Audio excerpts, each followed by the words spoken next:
শুনতে পাচ্ছ তো, নিমপিট?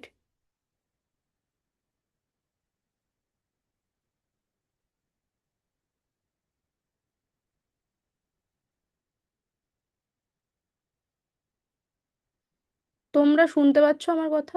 তাহলে হাত তোলো। ঠিক আছে, বসো।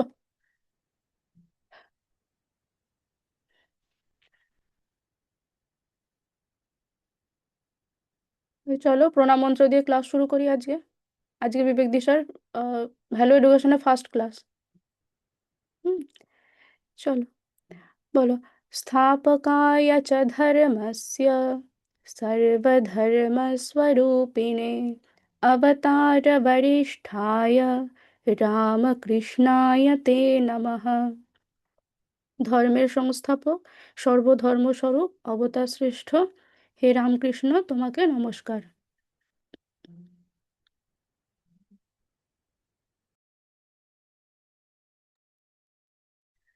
সারদা দেবী প্রণাম মন্ত্র। यथाग्निर्दाहिका शक्ति रामकृष्णे स्थिता हिया सर्वविद्यास्वरूपान्तां शारदां প্রণমাম্যহম। অগ্নির দাহিকা শক্তিরূপ শ্রী রামকৃষ্ণে যে শক্তি বিদ্যমান, সেই সকল বিদ্যাস্বরূপ সারদাকে আমি প্রণাম করি। এরপর স্বামীজি প্রণাম মন্ত্র বলো। नमः श्रीयतिराजाय विवेकानन्दसूरये सच्चित्सुखस्वरूपाय स्वामिने तापहारिणे। শ্রীমান সন্ন্যাসীরাজ সচ্চিদানন্দ স্বরূপ ত্রিতাপহারী সর্বজ্ঞ স্বামী বিবেকানন্দকে নমস্কার।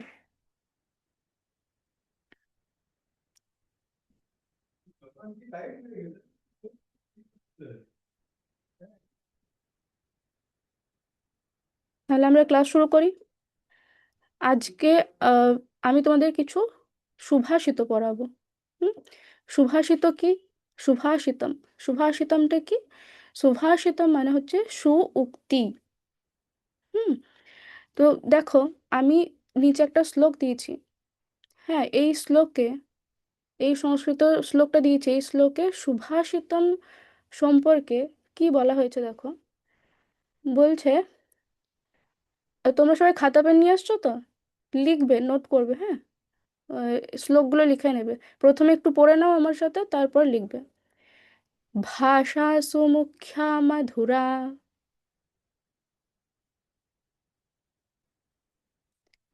दिव्या गीर्वाण भारती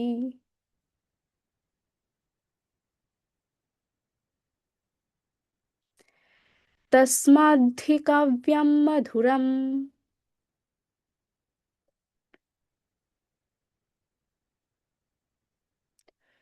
तस्मादपि सुभाषितम्। भाषा सुमुख्या मधुरा दिव्या गीर्वाण भारती तस्माद्धि मधुरम तस्मादपि सुभाषितम्। দেখো, এই শ্লোকটার নিচে আমি লিখেছি অন্বয়। অন্বয়টা কি? এই তো এটা একটা শ্লোক, মানে এটা পদ্য আকারে লেখা আছে। অন্বয় হচ্ছে এই শ্লোকটারই গদ্য রূপ, গদ্য আকারে লেখা আছে। ঠিক আছে, কি বলছে? গীর্বাণ ভারতী ভাষাসু মুখ্যা মধুরা দিব্যা তস্মাধি কাব্যম মধুরম তস্মাৎ আপি সুভাষিতম মধুরম। হুম। অর্থাৎ দেখো, বলছে কি গিরবানা ভারতী। এখানে গিরবানা, এই গিরবানা শব্দের অর্থ হচ্ছে দেবতা। আর এই ভারতী, ভারতী শব্দের অর্থ হচ্ছে কি ভাষা। অর্থাৎ দেবতাদের ভাষাকে গিরবানা ভারতী বলা হয়। হুম। আমরা জানি যে দেবতাদের কথ্য ভাষা কি। আগের তোমরা ক্লাস 7-8 পড়েছো দেবতাদের কথ্য ভাষা সংস্কৃত ভাষা। সেই জন্য সংস্কৃতকে আমরা আরেকটা কি বলি? সংস্কৃতকে দেব ভাষা বলি, তাই না? তো তাই এই সংস্কৃত ভাষারই আর একটা নাম হচ্ছে গিরবানা ভারতী। হুম।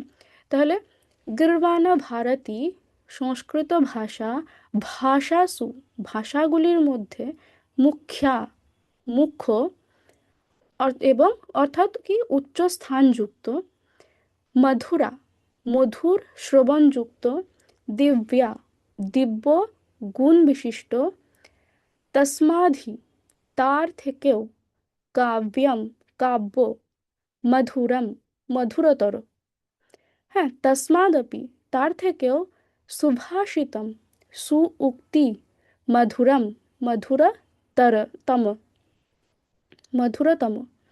অর্থাৎ কি সংস্কৃত ভাষা ভাষাগুলির মধ্যে মুখ্য অর্থাৎ উচ্চ স্থানযুক্ত, মধুর শ্রবণযুক্ত, দিব্য গুণ বিশিষ্ট, তার থেকেও কাব্য মধুরতর, তার থেকেও মধুরতম হচ্ছে সুউক্তি অর্থাৎ সুভাষিত। হ্যাঁ, অর্থাৎ যদি সহজভাবে বলি তাহলে বলা হয় যে আমাদের মনুষ্য সমাজে যতগুলো ভাষার চর্চা আমরা করি, হ্যাঁ যতগুলো ভাষার চর্চা করা হয়, সেই সমস্ত ভাষাগুলোর মধ্যে সংস্কৃত ভাষা হচ্ছে সব থেকে উচ্চ স্থানযুক্ত, মুখ্য। হ্যাঁ, এই সংস্কৃত ভাষায় যে লালিত্যাদি গুণ বিশিষ্ট হওয়ায় সংস্কৃত ভাষা আহ, মানে সংস্কৃত ভাষার শ্রবণও হচ্ছে মধুর, খুব মধুর হয়। এই ভাষায় যথাযথ উচ্চারণে মানুষ নিজের মধ্যে দিব্য ভাবের অনুভব করে, তাই এই ভাষাকে দিব্য ভাষা বলা হয়, সংস্কৃত ভাষাকে। বলছে এই সংস্কৃত ভাষার থেকেও মধুর হলো সংস্কৃত ভাষায় রচিত যে কাব্যগুলো আছে সেইগুলো। আবার তার থেকেও মধুর হচ্ছে কি সুভাষিত অর্থাৎ সুউক্তি। তাহলে সুভাষিত কতটা উচ্চ স্থানযুক্ত বুঝতে পারছো? সংস্কৃত ভাষা সব থেকে উচ্চ স্থানযুক্ত, তার থেকেও আহ, উচ্চ স্থানযুক্ত হচ্ছে কি সেই ভাষায় রচিত কাব্যগুলো, তার থেকেও উচ্চ স্থানযুক্ত হচ্ছে সুভাষিত। তো সুভাষিত এতটাই গুরুত্বপূর্ণ, এতটাই ইম্পর্টেন্ট। ঠিক আছে, তো তোমরা এই শ্লোকটা একবার লিখে নাও সুভাষিত সম্পর্কে, অর্থটাও লিখে নাও, আর লেখা হয়ে গেলে হাত তুলবে।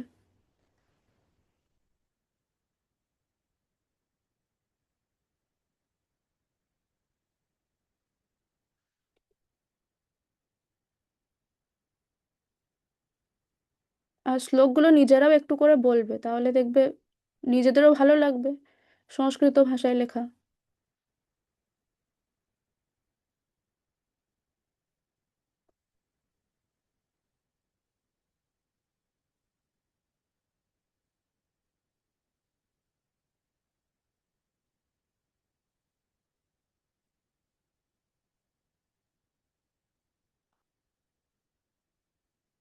নিম পিঠের স্টুডেন্টরা তোমরা খাতা নিয়ে আসোনি?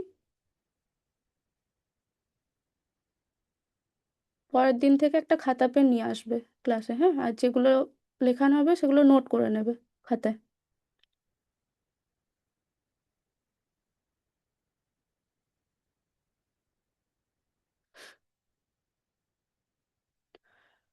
তাহলে তো মনে থাকবে না যে তোমাদের কি কি পড়া হয়েছে, সেই পড়াগুলো একবার করে চোখ দিতে পারবে, চোখ বোলাতে পারবে।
একটু তাড়াতাড়ি লিখে নেবে, হ্যাঁ।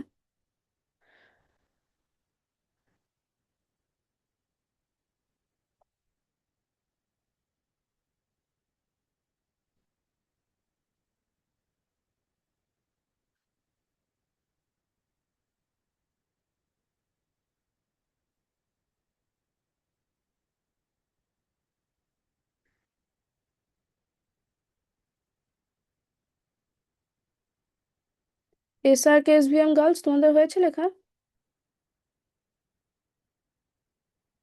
লেখা হয়ে গেলে একটু হাত তুলবে।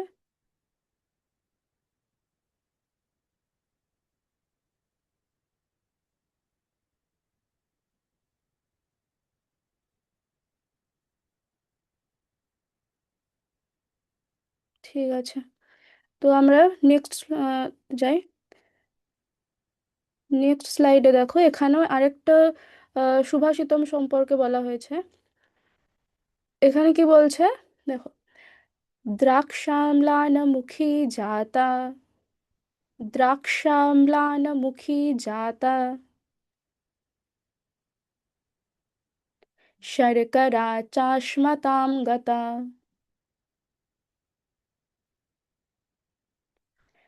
সুভাষিতরসস্যাগ্রে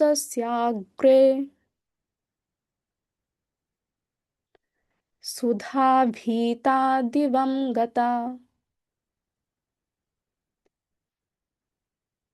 कि सुभाषित रसस्य अग्रे द्राक्षा म्लानमुखी जाता, शर्करा अश्मतां गता, सुधा च भीता दिवं गता। সুভাষিত রসস্য, সুভাষিত রসের, অগ্রে সামনে, দ্রাক্ষা মানে আঙুর, দ্রাক্ষা আঙুর, ম্লানমুখী জাতা মলিন হয়ে গেছে, মলিন হয়ে গেছে। শর্করা চিনি, অশ্মতাম মানে প্রস্তর, হ্যাঁ পাথর, গতা পাথর হয়ে গেছে।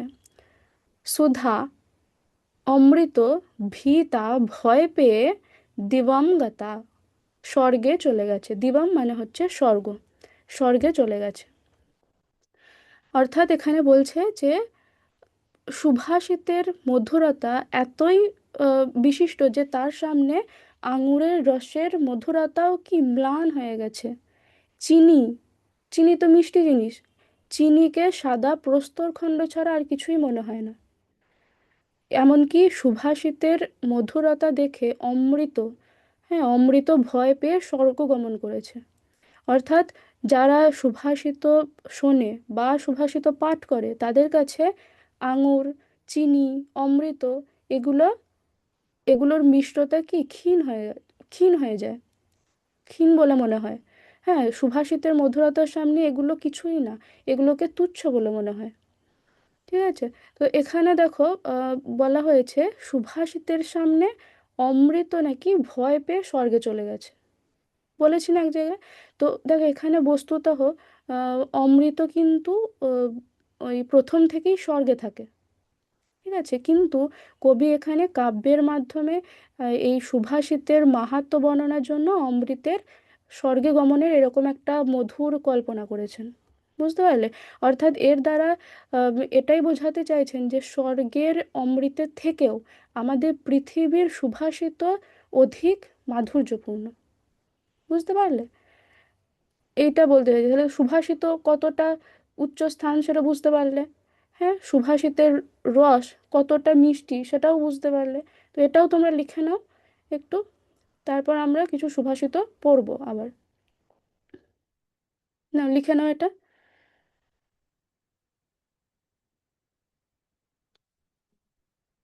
আর লিখতে লিখতে শ্লোকটা মুখে উচ্চারণ করবে, তাহলে তোমরা পড়তে পারবে।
লেখা হয়ে গেছে?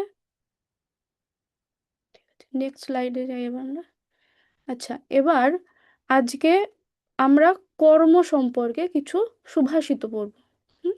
কর্ম শব্দটা সংস্কৃত ক্রি ধাতু থেকে এসেছে। তোমরা ক্লাস 7-8-এ ক্রি ধাতু পড়েছো। হ্যাঁ, ডুক্রিং কারণে ধাতু, ধাতুরূপ শব্দরূপ পড়েছো তো? তো সেখানে পড়েছো ডুক্রিং কারণে ক্রি ধাতু, করতি কুরুতাহা কুর্বন্তি, পড়েছো। তো সেই ক্রি ধাতুর থেকে এই কর্ম শব্দটা ওই ক্রি ধাতু থেকে নিষ্পন্ন হয়েছে। ক্রি ধাতুর অর্থ কি? ক্রি ধাতুর অর্থ হচ্ছে করা। লিখে নাও এটা। ক্রি ধাতুর অর্থ হচ্ছে করা। হ্যাঁ, অর্থাৎ কি, যা কিছু করা তাই হচ্ছে কর্ম। হুম। তো আজকে আমরা এই শ্লোকগুলো পড়ে জানবো যে আমাদের কি কি করতে হবে, আমাদের কি কি করা উচিত। প্রথম একটা শ্লোক আহ, রয়েছে, দেখো। গতে শোকো ন কর্তব্যো, বলো। গতে শোকো ন কর্তব্যো, ভবিষ্যম নৈব চিন্তয়েत्, वर्तमानेन कालेन